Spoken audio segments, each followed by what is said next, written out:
ప్రముఖ నటుడు Vijay దేవరకొండకు shocking news. గిరిజన తెగలను కించపరిచే వ్యాఖ్యల కారణంగా ఆయనపై ఎస్టీ అట్రాసిటీ కేసు నమోదైంది. రాయదుర్గం పోలీస్ స్టేషన్లో గిరిజన సంఘాలు ఫిర్యాదు చేశాయి.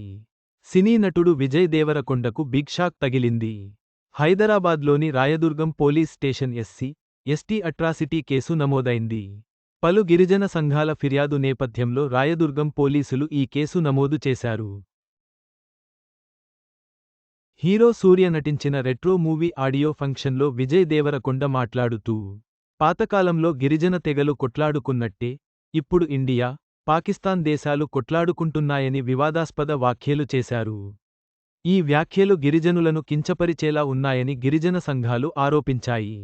దీనిపై గిరిజనులు తీవ్ర ఆగ్రహం వ్యక్తం చేస్తూ శనివారం పలు గిరిజన సంఘాల నాయకులు రాయదుర్గం పోలీస్ స్టేషన్లో ఫిర్యాదు చేశారు.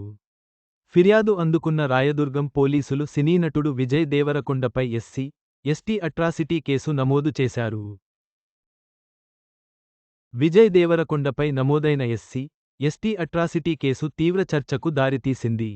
ఈ ఘటన సినీ పరిశ్రమలో తీవ్ర వివాదాన్ని సృష్టించింది.